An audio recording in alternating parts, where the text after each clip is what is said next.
name's Richard Trett. I'm the Managing Director of AXT, and AXT is very pleased to present, along with Exum, the mass box, where Exum is proudly represented in Australia by AXT. To introduce our company, those who don't know us, we're a distributor in Australia. We focus on cutting-edge technologies. We service sort of academia as well as industry. We've been around since 1992, quite a long history in the country.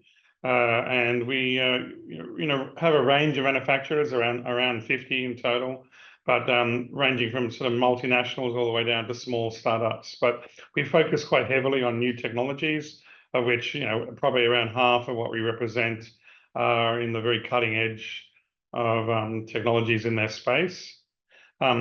Exum is a very, very new company to us. We started middle of last year, and we have just taken delivery of the mass box into Perth.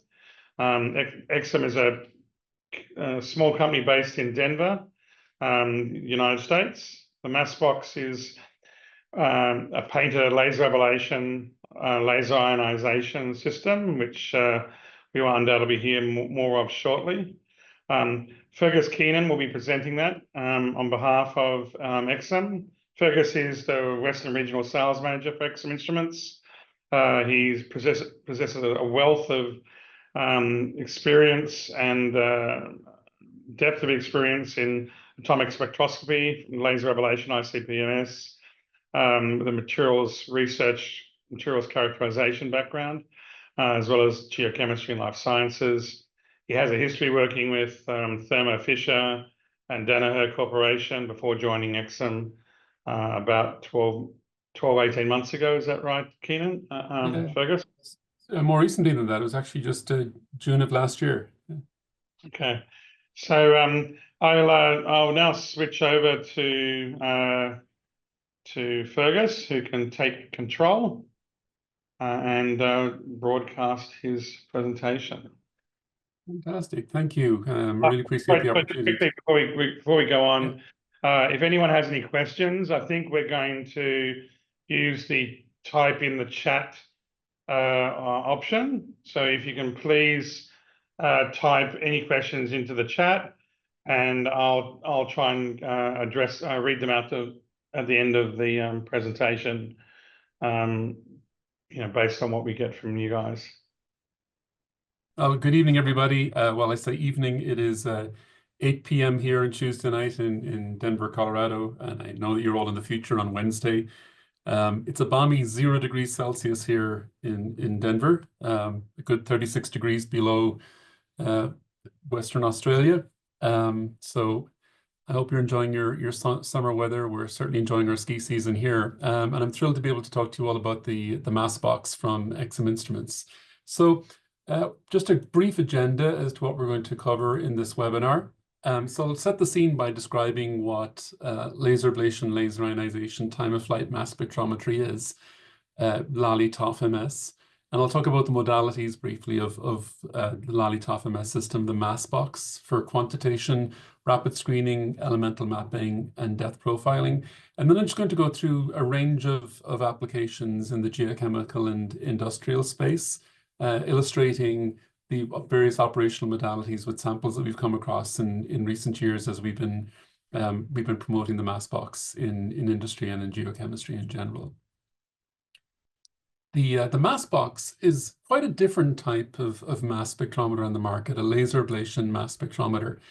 It's a completely self-contained unit which carries out all of the laser ablation for sampling, ionization of ablated material, and mass spectral analysis, all within one single benchtop instrument. There's no need for any external gas supplies, any acids for sample preparation or digestion, no external chillers or fume extraction. It's a completely contained mass spectrometer. And if you've got a spare 61 centimeters of bench space in your laboratory, or if you're in the US, that's 2 feet, and one single 10-volt power outlet, then you can install a mass box in your lab. This photo here is Eric Villatoro, is one of our users of their mass box at the Stanford Linear Accelerator Laboratory in Stanford University in California. So you can see from that image there the size of the mass box. It's essentially a 2-foot cube with a sample drawer in the front and a touchscreen for control of the system. So I'm going to run a little video right now that will show you in sort of cartoon format how the system actually works. So I'll just hit play on the video and I'll do some narration over it rather than having it blast audio to you. So there's a schematic of the system sitting on a lab bench. When you switch the system on, it does not levitate from the bench as the video is showing. But what we're going to see here is just a layout of the system and how it might fit in a laboratory. So side-on view, you can see the insides of the system. It's got 2 lasers in the system and a mass spectrometer with the sample tray in the bottom. If you can see my mouse here, this would be where the sample would sit. The sample drawer pops out of the system, and you can just drop your sample into the drawer. In this video, it's going to illustrate that using a coin. So you'll see a US quarter popping into the sample drawer.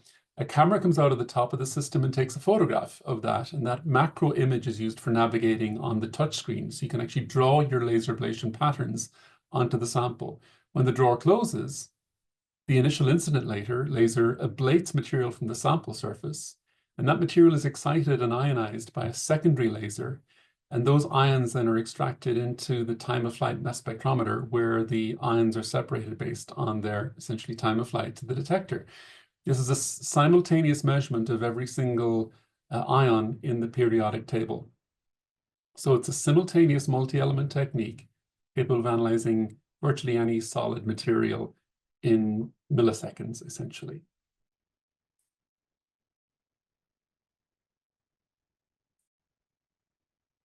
We can do spatial distribution, high resolution mapping of a sample within a sample. So you can see here that we're doing a high resolution image of the lettering on a copper coin there.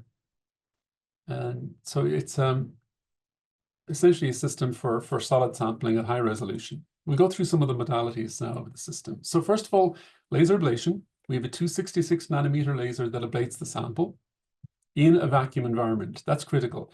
Doing the ablation in a vacuum environment allows for almost 100% transfer of the ablated material into the mass spectrometer. A secondary laser will ionize the sample. This is a 213 nanometer laser that gives us very uniform ionization of the ablated material from the sample surface with very, very clean mass spectra. And then a time of flight mass spectrometer for ppm levels and below detection of every element that can ionize. So if we look at the periodic table, this one is color-coded to demonstrate the elements that the system is capable of measuring and also the detection limits that it can achieve. So the darker the color, the higher the sensitivity or the lower detection limits achievable. So we're showing quantitation levels for the darker colored in elements of sub-ppm levels. The lighter colors would be in the tens of ppm range. Elements that it can't measure, well, essentially, if something doesn't ionize, the mass spectrometer won't see it. So the noble gases over on the right-hand side of the periodic table really are the limitation. Other elements that you see dispersed throughout the periodic table that are colored, that are colorless, are essentially transuranic elements, radioactive elements that we haven't measured because we wouldn't get access to them for our laboratory, but certainly in a nuclear setting with a glove box, you would be capable of seeing those elements at very low levels. In mass spectrometry, in elemental mass spectrometry, sensitivity is determined by how easy it is to ionize an element, how easy it is to remove one electron from the outer shell. So in general, elements over on the left-hand side that have fewer elements in the outer shell will ionize more easily, so you'll have greater sensitivity. And then the further down the periodic table you go, the more sensitivity you will achieve as well, because the outer electrons are farther away from the nucleus and much more easily then removed from the outer shell. Across the bottom, we have schematics showing the same sort of color coding of the periodic table for other techniques that might be used in similar applications to the mass box. So on the bottom left, we've got laser ablation ICP-MS. In the center, we've got XRF, and then on the right, we've got LIBS. In the case of XRF and LIBS, they're not as sensitive as the mass box, and they cannot measure the full extent of the periodic table in the same way that the mass box can. XRF will struggle with the lighter elements, LIBS will struggle with the heavier elements.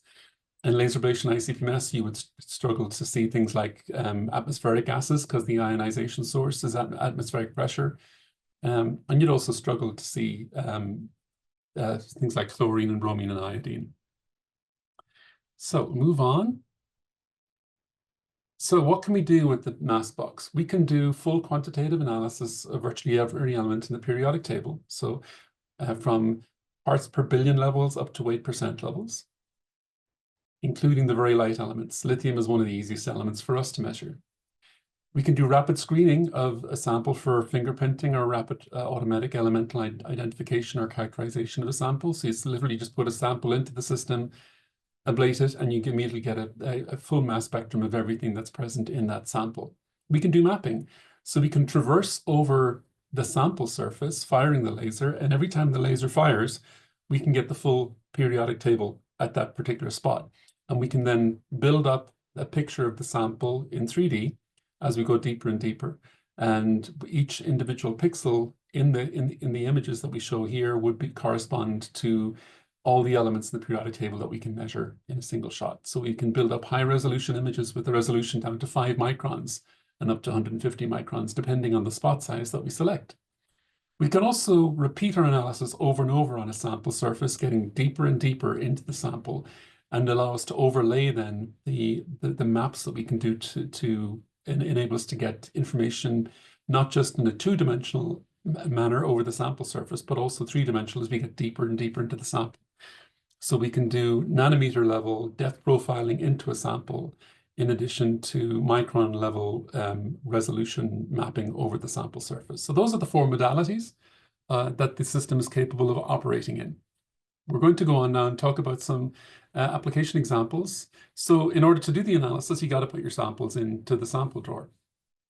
If I jump onto the next slide, you can see on the right-hand side of this image, the sample drawer coming out of the system. And this is what the sample tray, one of the sample trays looks like. So it's a 3" by 3" or 83 millimeter square platform. What you're seeing at the moment here is one of our routine sample holders. It's a 16-position sample holder with a spring-loaded clip that holds the sample in place. The system doesn't care what the size or shape of the sample is. We have multiple designs of sample holder, 3 by 3, 4 by 4, and we have flat platforms for putting on non-uniform sized samples into the chamber. It takes about 7 minutes for the system to pump down to operational vacuum, at which point then you can start firing the laser and analyzing the samples. We use the touchscreen to navigate around the sample. So you just point on the screen at the sample that you want to measure and drive there and draw your raster pattern onto the sample surface. And then the system takes over from there. So let's talk a little bit about some geochemical samples. We're going to start off talking about some ores and sediment samples that we can measure. This is quite an interesting study that we did relatively recently, where we got some powder standards from MicroStandards. You can go to my-standards.com to see them. We measured various different mineral powder samples and sediment samples. And what we did in this experiment here was we built a calibration curve for lithium from their lithium exploration kit. And we used multiple different types of material or minerals to generate the calibration curve. Now, generally speaking, in laser ablation, you would have said that you need to have matrix match standards in order to produce a good calibration curve and good quantitative analysis. But in this case, we've got grandiorite, pegmatite, we've got some lithium ore standards and some sediment standards. So they're all distinctly different materials, but we were able to achieve a linear calibration, grouping all of those together as individual standards, which is unusual. So we do see some matrix independent behavior, especially for lithium in this example, in the mass box, which is quite a powerful boast to be able to make about a solid sampling device. When you do matrix match calibration, in this case, we're using the mineral powder samples, the sediment samples, SDAR H1, L2, and N2 as calibration standards for themselves for mineral samples. And we can see we can get very, very accurate determinations, both for the constituent elements and traces that might be present in those sediment samples. In this case, we're doing 5-replicate analysis, so the error bars are quite tight on these replicate analysis. So both accuracy and precision is something that's quite simply possible when you have got good matrix match standards. Now, this raises another interesting question. When you're talking about powder samples, how uniform do they need to be in order to get good quantitative determinations? So we did a study recently using some gold ore reference material. In this case, what we did was we took the same ore powder and analyzed it multiple times. In the first instance, what we did was we just immobilized the powder sample onto a carbon tab, just an adhesive tab.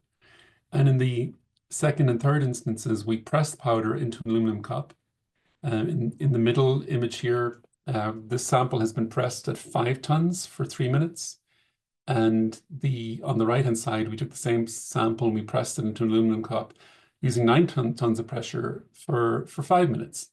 And then we just analyzed a series of elements in these powders to see if we saw any appreciable variation in the intensities of the signal, given that these powders were pressed at different pressures.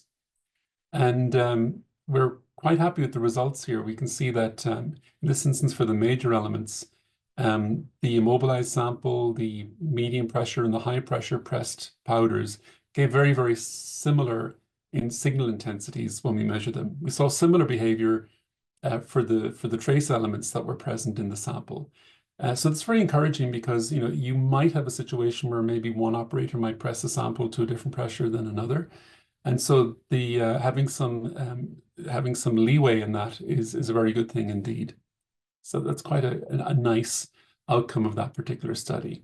In terms of quantitative composition analysis, here's an example where we're analyzing a couple of chalcopyrite samples that had been characterized by other methods. And we did single point calibration against the known values for these elements. And again, for the majors and the trace elements, we can see very good agreement between the previously characterized concentrations for those elements and the actual measured values with 3 replicate analytical sessions for the majors and traces in its sample.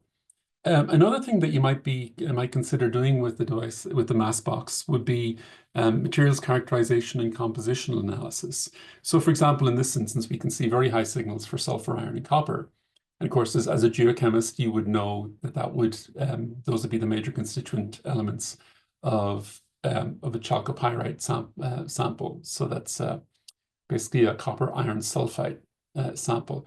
So you can certainly use the major element signatures that you would get from an unknown sample to actually do mineral chemistry and mineral identification with the mass box, in addition to your quantitative and screening type analysis that might want to do. Now we're just going to go on to just a mapping example. And here we have a bicolored mica sample that our colleagues at AXT provided to us a little while back. And you can see a boundary layer in that bicolored mica. And that red box here corresponds to the raster pattern that we ran over that interface. So this is a raster that we used, it was 3,000 microns wide and 500 microns high. And the pixel size are 10 microns. So we used a 50 micron spot size, and we just basically mapped over that sample. So you can see the lithium variation. The brighter the color, the higher the intensity. And we did 2 layers analysis. So we went over that same raster twice. So we got 2-layer acquisition. So again, the brighter the intensity, the higher the signal. The intensities are relative to the element itself. So if you had a similar brightness in, say, the aluminum signal and the lithium signal, that wouldn't mean necessarily that the aluminum is present at the same level, because the intensities are relative to just that element itself. So we can see we measured cesium, aluminum, and lithium and saw the variance and quite distinct boundary for the lithium and the cesium in between the 2 layers as we mapped back and forth over the sample.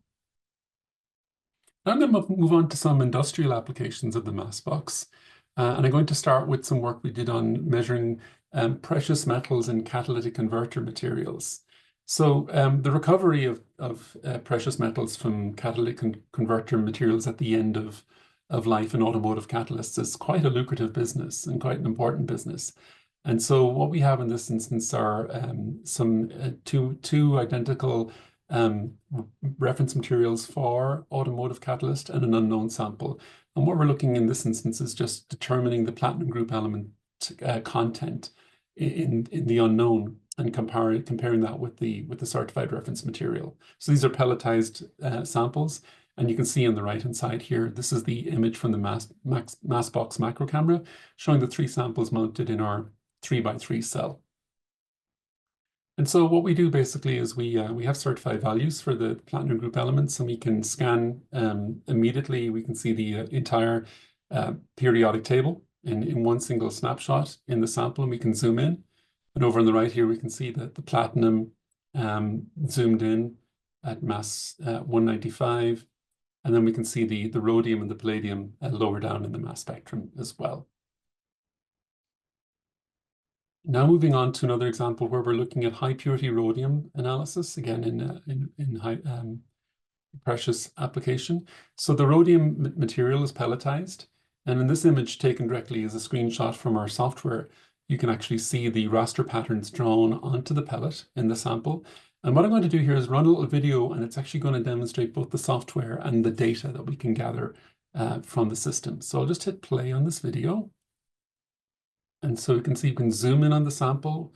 Once the raster has been acquired, we can click on that sample area. When you click on the sample area, it gives you an amalgam of the metals that you've measured, and we can select individual elements. In this instance, we're looking at the rhodium concentration, and we can see bright spots for high concentration areas. We can zoom in further and integrate that area to see how much rhodium is present. And then we can also, zoom out. We can select other elements that we might want to measure. So if we now look at the low concentration area for the rhodium and zoom in on that, and again, look at the periodic table for that, we can see some contaminants and mineral elements and lower concentration of rhodium as well. So we can do very rapid screening of a sample, not just in a bulk manner, but also by looking at distinct small areas within a sample as well. So you get a very, very powerful tool for both rapid screening of a bulk material and also looking at the heterogeneities in that material and the makeup of those heterogeneities very quickly in that material. You can also do static imagery. So in this instance, we've got 2 different raster areas where we had some areas within the rhodium sample, which should have been 99.7% pure, which showed low levels of the rhodium. And we were able to then interrogate those areas and actually see what the primary elements were in the areas where we didn't see as much rhodium as we'd expect in a homogeneous material. And oftentimes, when we do work with the mass box on samples that people assume are homogeneous, we actually do show them up for being actually quite heterogeneous, which is quite an important thing to know if you're doing recycling of pure rhodium and want to recover as much as possible. If you make an assumption based on another bulk analysis that you have a pure sample, the mass box will identify pretty quickly with just by rastering over the sample that there actually are other elements there and give you a good indication of how much of those contaminants are likely to be present. Now we're going to go on to some 3D printing examples. In the first example I'm going to give here, we're going to move into metals analysis here. And here in this example, it's actually some work done at Ohio State University by Dr. Calvin Stewart's research group. And I'm going to show data from a poster that was presented by Britton DeGarmo, a PhD candidate, at the International Convention on Additive Manufacturing last fall that occurred in Atlanta. So this is a poster here looking at stress concentration strengthening in multi-metal additive manufacturing. So the important thing here is that in traditional manufacturing, parts are made of a single material and over-designed to compensate for any stress regions that might occur. And that can result in wasted material in manufacturing time and quality, and also can limit the geometries of materials that you can actually manufacture. So if you could manufacture material where you put the strength where it needs to be at a joint or in a complex lattice at where multiple joints come together, then you can actually save on cost and weight and make some very complex and very strong structures. So in this particular study, what Britton did was they took examples of a stainless steel material that was notched to create an area of weakness. And they also made the same material using Inconel. And then they made the same material where they used Inconel at the weak point where it had been notched and stainless steel elsewhere. And over on the right-hand side, you can see they applied a tensile load to stretch and pull that material until it fractured. And you can see in the pure stainless steel sample that you get breakdown at near failure very, very quickly, and you can see areas of weakness developing. Whereas if you could make the weak part of the material or the join from a stronger alloy, in this case Inconel, with the multi-metal additive manufactured sample, then you can maintain structural integrity right up until the point of failure. And so that's what they did. And what we did to support this research with the mass box was we analyzed the interface in a notched unbroken sample, where we just looked at the integrity of the material after manufacture and prior to the stress testing. We use pretty large raster areas here. There's two examples of rasters here that are 10 by 15 millimeter and 25 by 5 millimeter, using quite a large spot size. And then when we zoom in then and look at the maps created by that raster pattern, you can see very clearly the boundary between the stainless steel and the nickel alloy, the Inconel. But you can also see, if you look more closely, you can see some variation in intensity. So it's not exactly a clear boundary, but you can also see some curvature here, which is typical in kind of a welded type of join, we've learned. But you can also see that there's some migration or some variation at the interface, for example, here in the titanium. So this is proving to be a very powerful tool for measuring both the structural integrity and the structure itself in additively manufactured multi-material solid samples. And we can really get lots of information at the multi-material interface just by doing a quick raster over the sample. Here are some trace elements that we can also see. And we can see some variations either side of the interface for some of these elements, which is also yielding further structural elucidation about the material. While we're doing nickel alloys, we should talk about doing absolute quantitative analysis. So in this instance, we're going to share some data for two nickel alloy standards, IMZ 205 and 206. You can see them here mounted in our sample cell. They're mounted on adhesive copper tape here in the sample cell, where we did 4 1900 by 1900 raster areas with a 75 micron spot size. That took about 45 minutes to analyze, and we quantified them against each other. So first of all, qualitatively, you can see what the material is made from. You can see the major elements, the minors, and the trace elements. And we can zoom in, and we can also see in the case of tungsten, which is quite a high level present in the sample, we can see things like tungsten carbide formation in the sample also. And then the quantified results, where you can see that the quantified values agree very, very well with the certified values for both of the nickel alloy samples. So excellent agreement between the two. So when you got good matrix match standards in the metals arena, you can get very, very precise and accurate determinations of majors and trace elements very quickly. Here's just a pictorial representation of that data, just to demonstrate it a bit more easily. So the blue traces are the quantified, and the black and the gray traces will be the certified values. And we're getting pretty precise analysis. Those error bars demonstrate good overlap between the majors, the minors, and the traces. Now we're going to talk a little bit about powder samples in additive manufacturing and what we can do for process control using the mass box in that area. So we're going to use depth profiling of a coated powder steel sample. The depth profiling will allow us to understand how elements change from the surface layer to nanometers and micrometers below the sample surface, as well as characterize the coating on the materials and investigate the depth of the penetration of the coating on materials. When we ablate these samples, the amount of material removed, it does depend on the material type and the power that we use and the spot overlap that we use on the sample.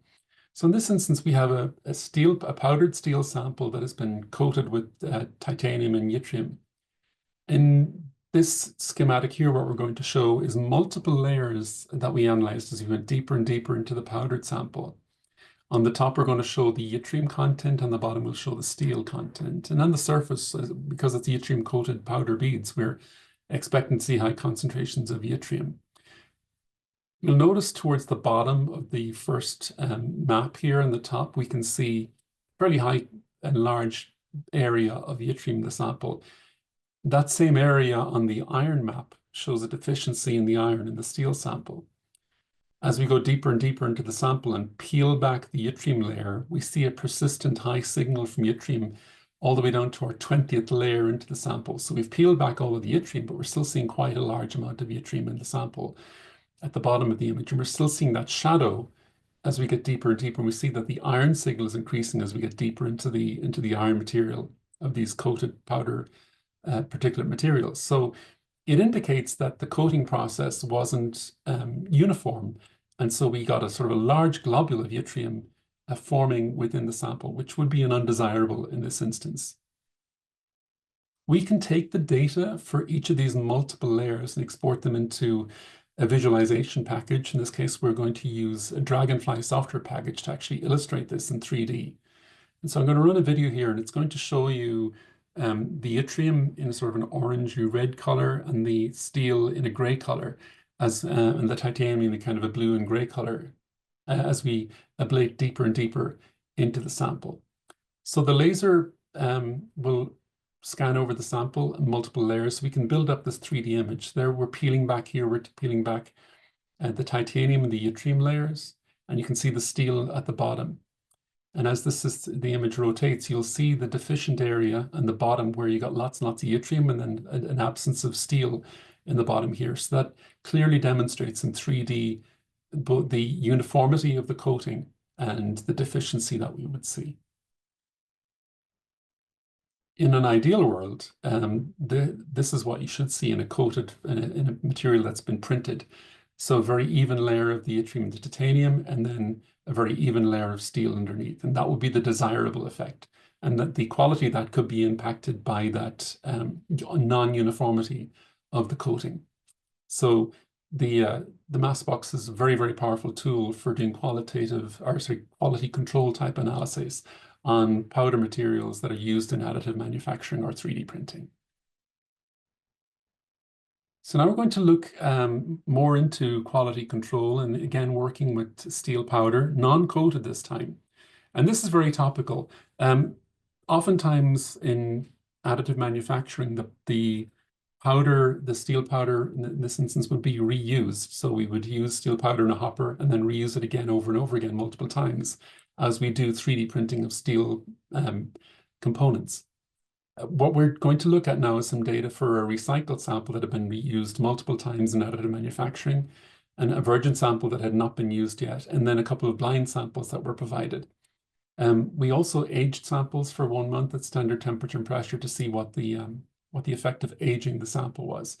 We used a single point calibration using clean 316L stainless steel powder as a certified reference material to analyze these samples. And so here's the spectrum showing the recycled and the virgin steel powder sample. The recycled spectrum is in gray and the virgin powder is in blue. Lots of clear overlap because it is the same material. But when we zoom in at the oxygen signal at mass 16 and at the iron oxide signal at mass 72, we can see a much higher increase, a much higher level of oxygen in the used or recycled material, as well as the iron oxide in that same material. And this would indicate oxidation of the material, which is an undesirable effect. And at some point, the level of oxidation would become too high to ensure structural integrity of printed parts. So this is an important thing to keep under control, and the mass box is an ideal way of identifying that. We can look at the oxygen content in the blind samples that were both before and after aging. So in this instance, we've all 4 samples have been analyzed fresh, and then we let them sit out to oxidize in the atmosphere, and we can see the effect on aging. The recycle doesn't build up an awful lot more oxygen in it because it had already been oxygenated over its lifetime. But you can see some buildup in the blind samples, a significant amount of buildup post-aging in those blind samples. We can also look at iron oxides, and we see high levels in both, in all of the materials, except in the pre-aged virgin sample. The same story is repeated when we look at other elements present in the stainless steel. In this instance, we're looking at niobium oxides, and the same thing was seen when we looked at things like chromium as well. So the results indicated that we could do reliable analysis of stainless steel powders And the oxygen ratio suggests that the blind 1 sample was a reused powder, whereas the blind 2 was another virgin sample. And we could see an increase in oxide intensity with artificial aging. And so the results are consistent with the trends presented here with other elements that we also analyzed in the same study. Now, of course, doing quantitative analysis is important, and I just want to share a little bit of data from a study we did to develop an ISO 17025 compliant method for Ti64 powder for additive manufacturing. So some of the things that you would do in validating a method would involve optimizing the laser power and the spot size that you use, deciding whether to use rasters and what size rasters to use against versus spots, selecting the right isotopes, determining whether your detection limits will be suitable for the elements you want to measure, and determine what the calibration limits are. And of course, then you want to carry out a big study on measurement uncertainty. In the interest of time, I'm just going to show some of the data from this study. We have quite a comprehensive write-up in this one, and so I'd be happy to share this with anybody after the presentation. But first of all, we optimize the spot size in the raster areas. So that's represented on the table on the right here. And then at the bottom, we're looking at the variation signal intensity as we increase laser power. In this case, the blue trace is the titanium signal and the gray trace is for aluminum. When we do measurement uncertainty, what we essentially do is we take multiple measurements over a long period. In this instance, we did measurement uncertainty over a 3-month period. 3 different analysts were involved in doing the analysis on 2 different instruments. With 30 separate analytical sessions were carried out at our own facility, and then the results compared. We also then carried out the analysis at a customer site for further 6 measurement cycles. So what we're demonstrating here, we have, I'll read the elements across from left to right. On the top, it's titanium, aluminum, vanadium. On the bottom, it's silicon, iron, and oxygen. And what we're showing here in the blue boxes is the measured value for each analytical session that we measured. We did 36 sessions, 30 at our lab, 6 on site at one of our customers' sites. And then the red trace represents the average value that we measured. The dark black trace is the target value that we're chasing. And then the gray bar would be the uncertainty from the measurement. And you can see that the uncertainty band is quite narrow, and the measured values are very, very close to the target value. And then the averaged values are almost right on top of the target values. So that indicated that we do have a very powerful method that would be in compliance with a 17025 certified laboratory. Now I'm going to move on. Our final example, we're going to talk a little bit about the battery industry. And in the first instance, we're going to look at elemental mapping and depth profiling in fresh and cycled silicon anodes in reusable batteries. So what we're showing in the image here are 3 different samples that were provided to us. On the left is a pristine anode. In the center is a section of an anode that had been cycled pretty heavily at 2C, that's 2 amp hours, and 0.5 C, so 0.05 amp hour discharge of the sample. And so when we look at the pristine anode, we can see very, very even distribution of lithium across the sample surface, as you'd expect. When we look at the cycled, then we see some spotty behavior or bright spots where we have a little bit of an increased concentration of lithium. You can see the bright spots here on the right-hand side for the slow cycled anode, and then the heavier or faster cycled anode, we can see a brighter spot. Now, this is important because if you get deposition of lithium on an anode after discharge, then that can lead to the formation of dendrites or growth of lithium and plating of lithium on the anode, which will impact the lifetime and usability of that battery. So we can zoom in on those areas where we saw some lithium and do further analysis, or just zoom in and look more closely.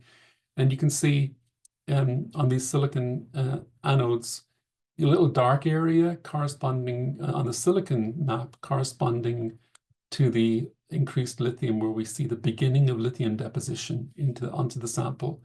And then you can see the harder cycled anode, similar behavior, but with greater intensity, so greater deposition of lithium into the anode with time. We can then do depth profiling, just repeat the analysis over and over so that we can see the depth of penetration of the lithium into the sample in the pristine anode and then into the cycled anodes. And you can see that there is quite a variation between the softly cycled battery and the hard cycled battery.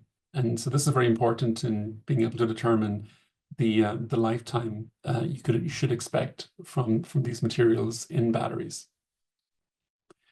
Now we're going to look even deeper into battery production. We're going to look at the SEI layer in an anode. So this is a solid electrolyte interface layer on the surface of an anode.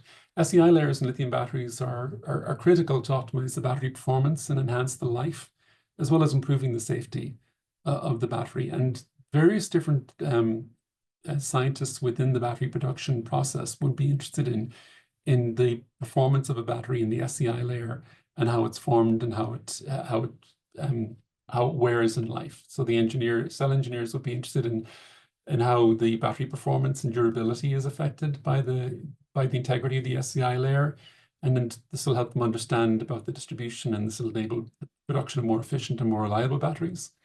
And process engineers want to develop the ideal process formation so that the SEI ensures long-term reliability and performance. And likewise, QA/QC scientists would be interested in the consistency and adherence to manufacturing. So we need to measure a range of elements in the SEI layer. SEI layers can be lithium fluoride, and there's a lot of elements present that we'd want to measure at the micron level in the sample. Carbon and oxygen are difficult to do by methodologies that have maintained the sample in atmosphere or atmospheric pressure. But luckily with the mass box, because the system is always under vacuum, we can analyze elements that would otherwise be present in the atmosphere, like carbon and oxygen. So the mass box, as I showed previously, is capable of doing 3D constructions of sample surfaces. So in this study that I'm going to show you, we can do a 3D reconstruction of battery anodes to visualize how the elements of interest change spatially throughout the material's depth. As I mentioned, fluorine is a common element in the SEI layer, and so the presence of fluorine allows us to identify the SEI layer on a battery very, very clearly. So in the image on the right, and I'm going to go into it in a bit more detail with a video, demonstrates the different materials or elements that we can measure. So anything that's bright orange is basically the copper base or substrate. The green would represent the lithium presence. And then the pink or magenta color would be the fluorine in the SEI layer. And the blue color that you'll see is actually going to be a contaminant, cobalt, likely coming from the cathode to the anode, which is, again, undesirable.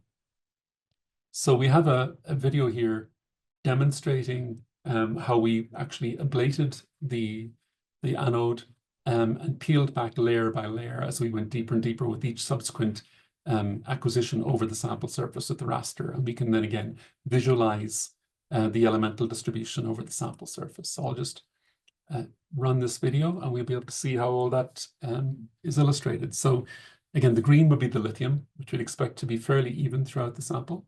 And the orange is the copper foil at the bottom of the anode.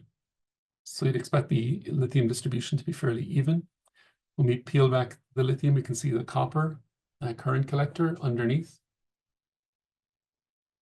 And then we can re-illustrate the lithium. And then we're going to overlay the image here of the SEI layer, not exactly even across the sample.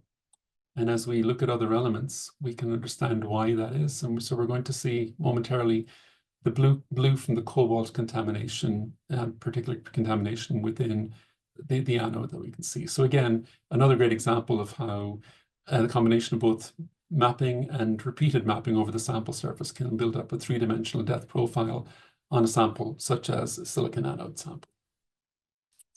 So just some conclusions about the capability of the mass box. It offers speed and efficiency in analyzing the full periodic table in a single run.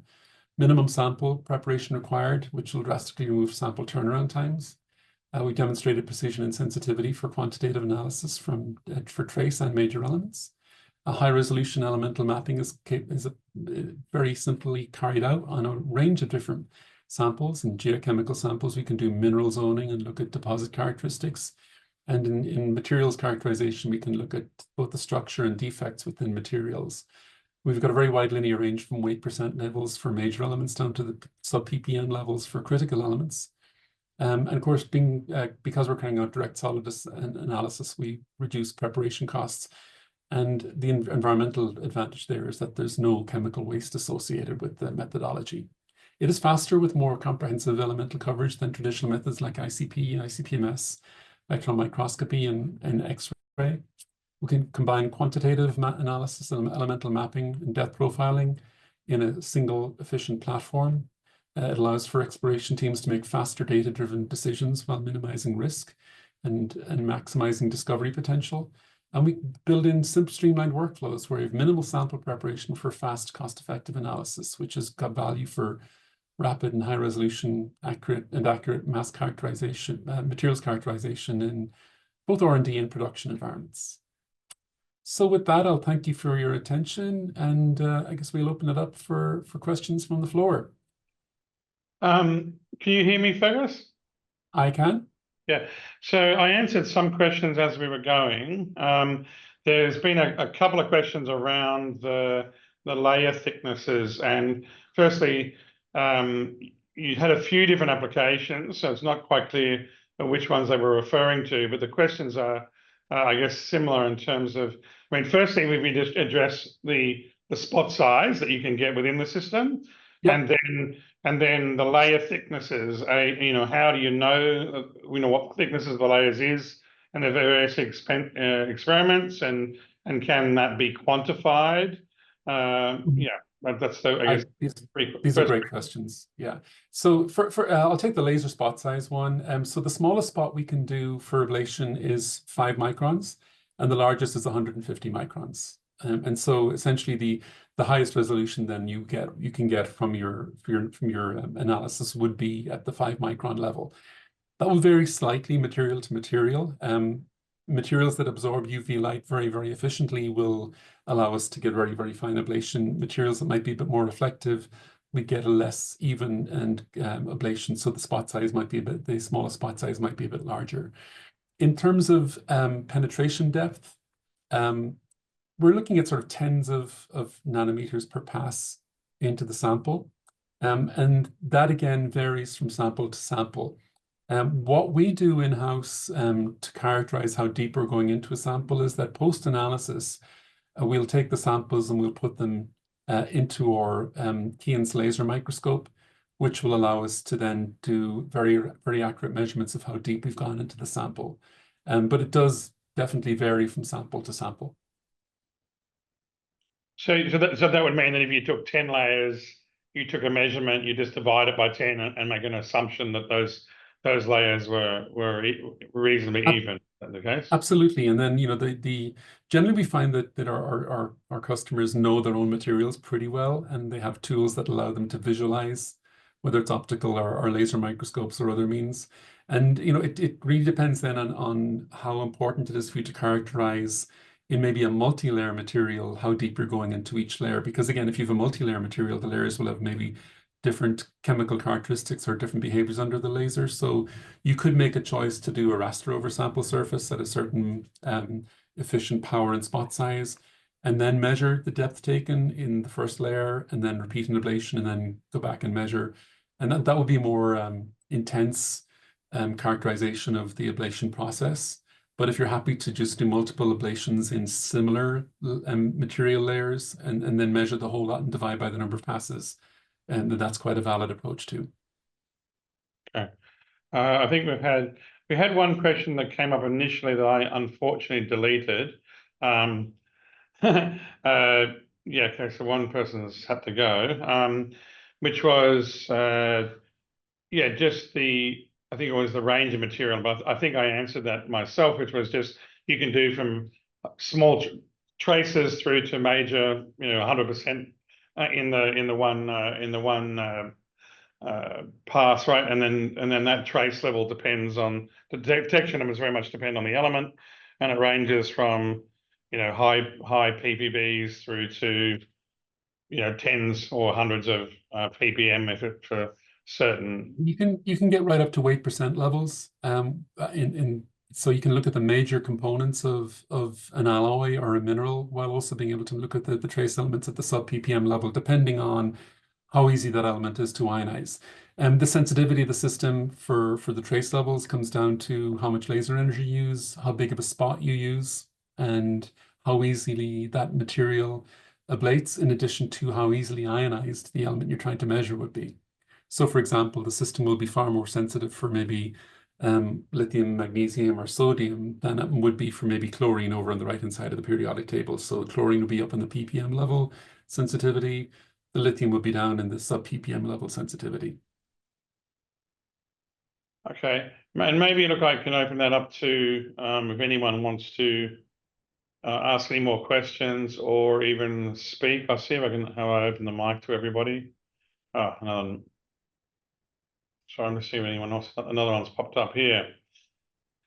Okay,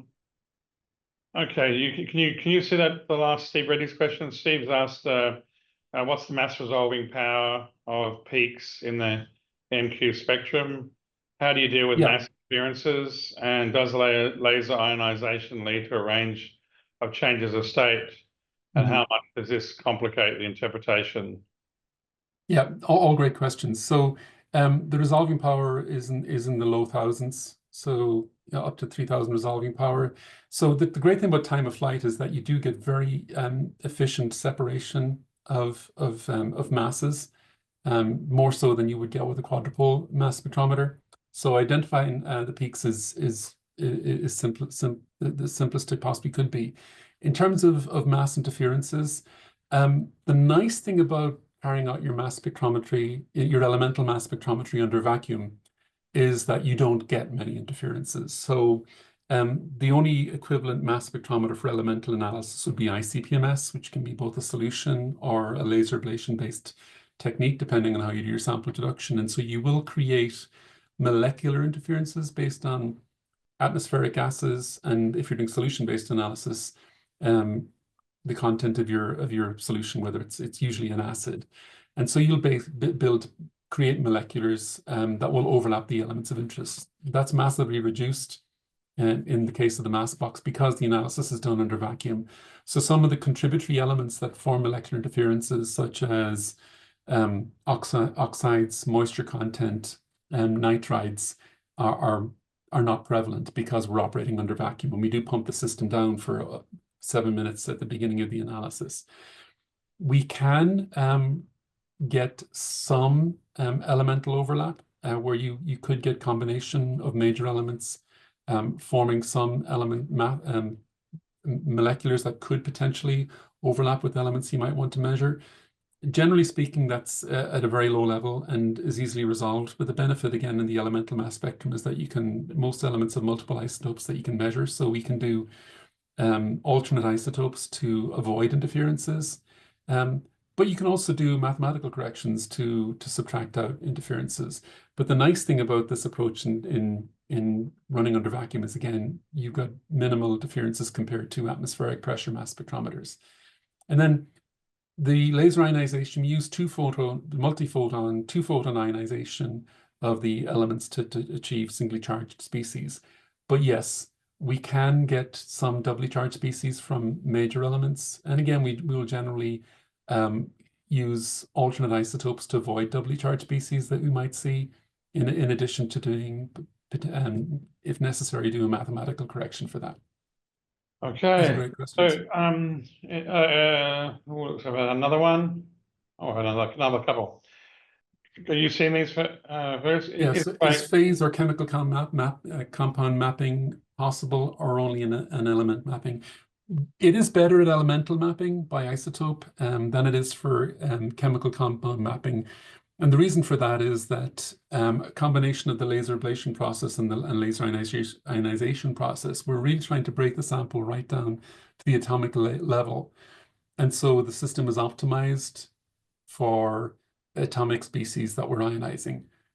You will see some residual chemical compounds that are relative to what the material is made from.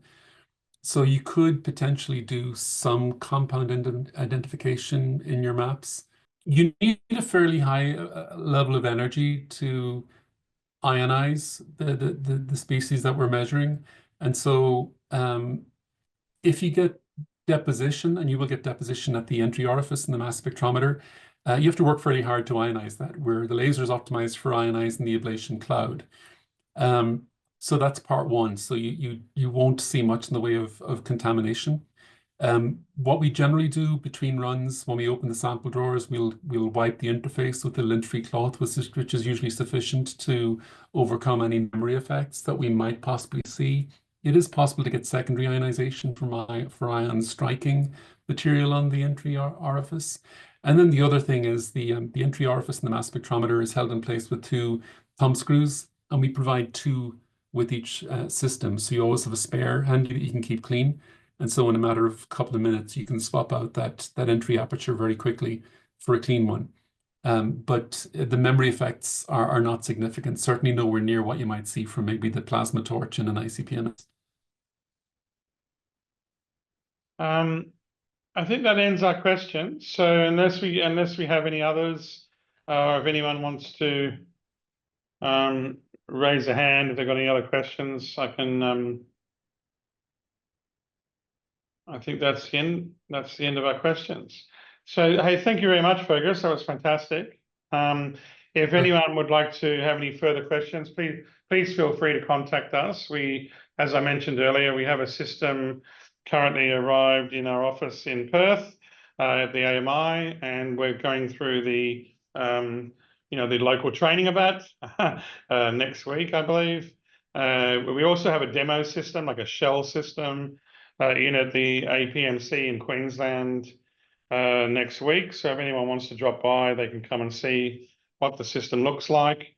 I'll endeavour to have some software on my laptop, and there is a touchscreen on the shell as well. So, but we're open. Please, if you have any questions on the system, would like to see it, or would like to run your own samples, just reach out to myself.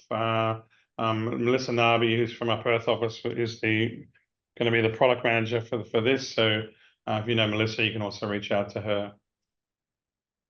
And again, thank you very much, Fergus. And I look forward to doing this again another time with some live results from our system in Perth. Thank you very much, everybody. Well, thanks very much. Take care. Thank you.